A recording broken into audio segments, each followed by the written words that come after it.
The Hobbit continued.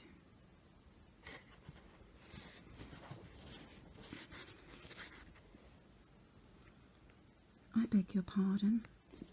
I haven't asked for anything. Yes, you have. Twice now. My pardon. I give it you. In fact, I will give you so far as to send you on this adventure. Very amusing for me, very good for you, and profitable too. Very likely, if you ever get over it.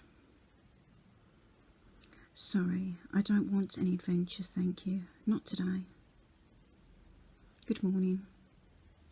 But please, come to tea any time you like. Why not tomorrow? Come tomorrow. Goodbye. With that, the Hobbit turned and scuttled inside his round green door and shut it as quickly as he dared, not to seem rude. Wizards, after all, are wizards. What on earth did I ask him to tea for? He said to himself as he went to the pantry. He had only just had breakfast, but he thought a cake or two and a drink of something would do him good after his fright. Gandalf, in the meantime, was still standing outside the door and laughing long but quietly. After a while, he stepped up and with the spike of his staff scratched a queer sign on the Hobbit's beautiful green front door, and then he strode away. Just about the time when Bilbo was finishing his second cake and beginning to think that he had escaped adventures very well. The next day, he had almost forgotten about Gandalf. He did not remember things very well unless he put them down on his engagement tablet. Like this. Gandalf, tea, Wednesday. Yesterday he had been too flustered to do anything of the kind. Just before tea time there came a tremendous ring on the front doorbell, and then he remembered. He rushed and put the kettle on and put out another cup and saucer. An extra cake or two, and then he ran to the door. I'm so sorry to keep you waiting, he was going to say, when he saw that it was not Gandalf at all. It was a dwarf with a blue beard, tucked into a golden belt, and very bright eyes under his dark green hood. As soon as the door was opened, he pushed inside, just as if he'd been expected. He hung his hooded cloak on the nearest peg, and Dwalin, at your service, he said, with a low bow. Bilbo Baggins at yours, said the Hobbit, too surprised to ask any questions for the moment. When the silence that followed had begun uncomfortable, he added, I am just about to take tea. Pray come and have some with me.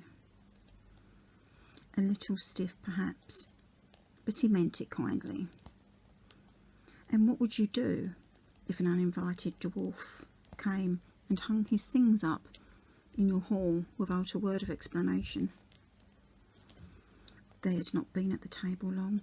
In fact, they had hardly reached the third cake when there came another, even louder ring at the bell.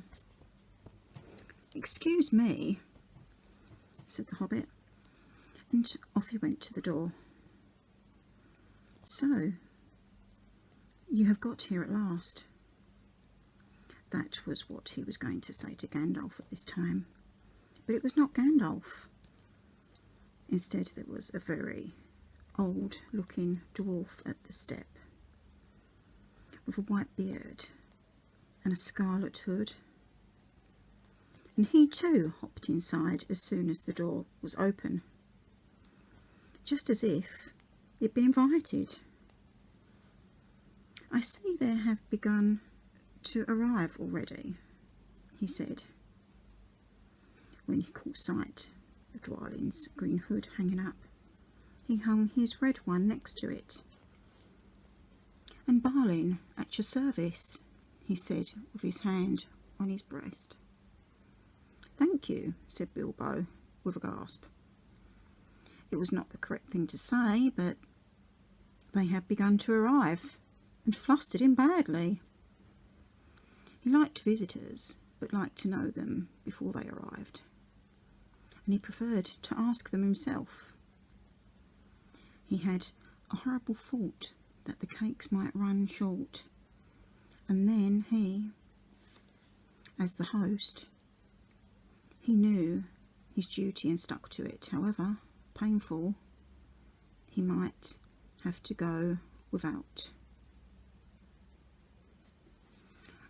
"Come along in and have some tea," he managed to say,